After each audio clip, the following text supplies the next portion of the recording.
नमस्कार दोस्तों, बहुत बहुत स्वागत है एक बार फिर से आप सभी का आपके अपने इस YouTube चैनल। दोस्तों मैं हूं एडवोकेट मंजीत त्रिपाठी। दोस्तों आज हम कुछ एक्सपेरिमेंट करेंगे अपने इस चैनल पे, एक बोर्ड के माध्यम से आपको समझाने की कोशिश करेंगे, क्योंकि बहुत सारे लोगों को समझ में नहीं आता है। जब भी मैं कोई बातें उनको बताने की कोशिश करता हूं तो हो सकता है कि वो सारी चीज़ें उनको उस तरीके से न समझ में आए।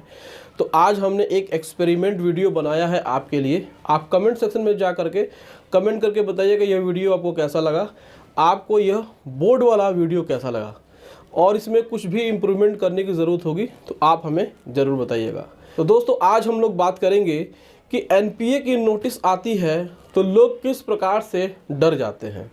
दोस्तों देखिए, यदि कोई व्यक्ति बैंक से कोई भी लोन लेता है, सिक्योर लोन लेता है, और जब वो अपना पेमेंट करने में, रीपेमेंट करने में डिफ़ॉल्ट करता है तो उसे बहुत सारी प्रॉब्लम होती है और बैंक उसे लीगल नोटिस भेजती है। तो जो सबसे पहले लीगल नोटिस आती है, वह जो नोटिस होती है वो सेक्शन 13 क्लॉज 2 की नोटिस होती है, यानी धारा 13(2) की नोटिस होती है।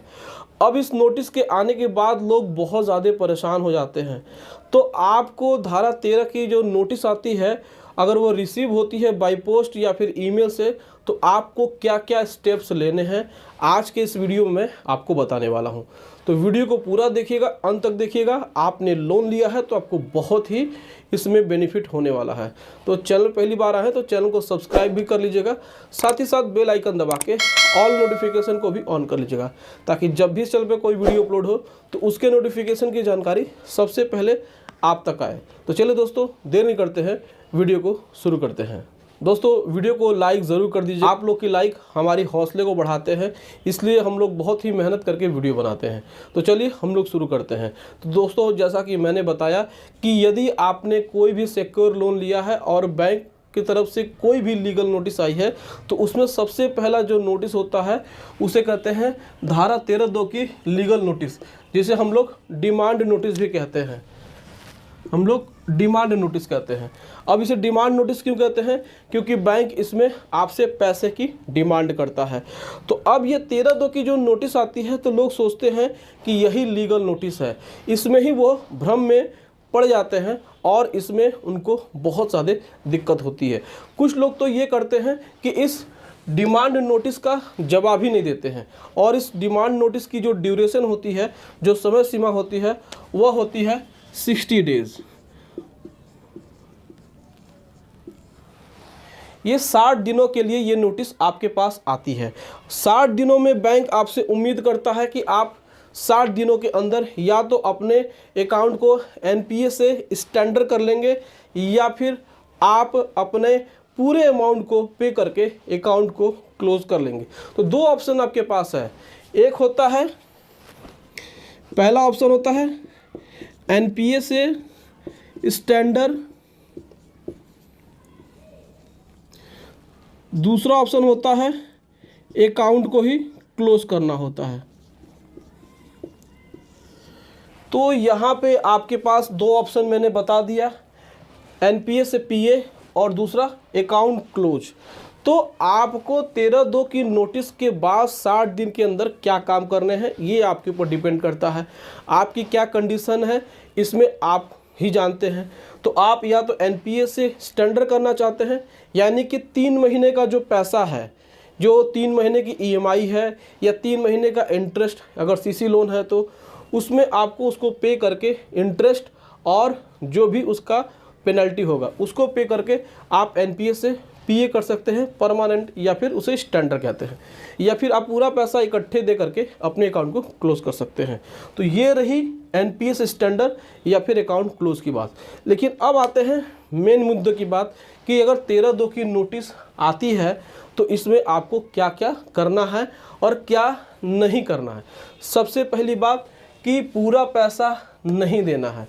यदि आप उस लोन को चलाना चाहते हैं, यदि आपके पास पूरा पैसा अभी नहीं है, यानी 10 लाख का लोन था, 15 लाख आपसे डिमांड की गई है, तो आपको पूरा पैसा नहीं देना है। यहाँ पे डरने की बिल्कुल ज़रूरत नहीं है।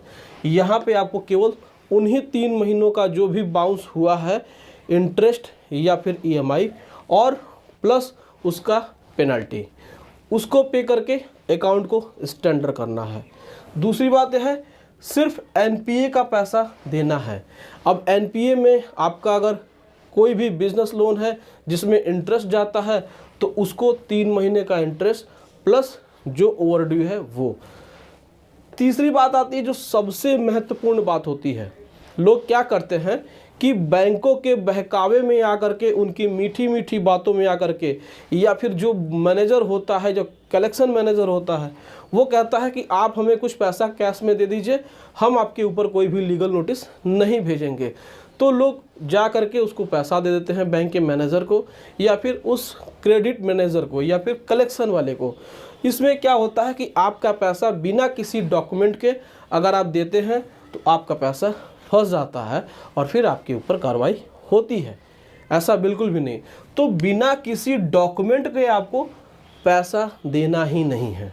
अगर आप बिना किसी डॉक्यूमेंट के पैसा दे देंगे तो वो आपके पैसे को हो सकता है कि खा जाए, हो सकता है कि उसे कहीं और तरीके से एडजस्ट कर ले, और फिर आपके ऊपर लीगल नोटिस 13/2 की तो आई है, 60 दिन के बीतने के बाद 13/4 की नोटिस ज़रूर आ जाएगी। तो इसमें आपको ये सारी बातों को ध्यान में रखना है। दोस्तों, यदि आपने भी किसी बैंक से कोई भी लोन लिया है, सरफेसी अधिनियम के अंतर्गत आपके ऊपर भी बैंक कार्रवाई कर रहे हैं, आपको लीगल नोटिस भेज रहे हैं, आपके ऊपर कोई भी ऑक्शन की नोटिस आई है, या बैंक परेशान कर रहे हैं, बैंक का मैनेजर नहीं सुन रहा है, लोन सेटलमेंट करना है, तो आप स्क्रीन पे दिए हुए नंबर से संपर्क कर सकते हैं और साथ ही साथ घर बैठे ही अपने लिए लीगल एडवाइस ले सकते हैं। तो दोस्तों, यह वीडियो आपको कैसा लगा कमेंट सेक्शन में जा करके कमेंट करके अपनी राय ज़रूर बताइएगा। वीडियो अच्छी लगी हो तो वीडियो को लाइक कर दीजिएगा और हमारे चैनल को सब्सक्राइब करके हमें सपोर्ट ज़रूर प्रदान करिएगा। Thank you so much. जय हिंद।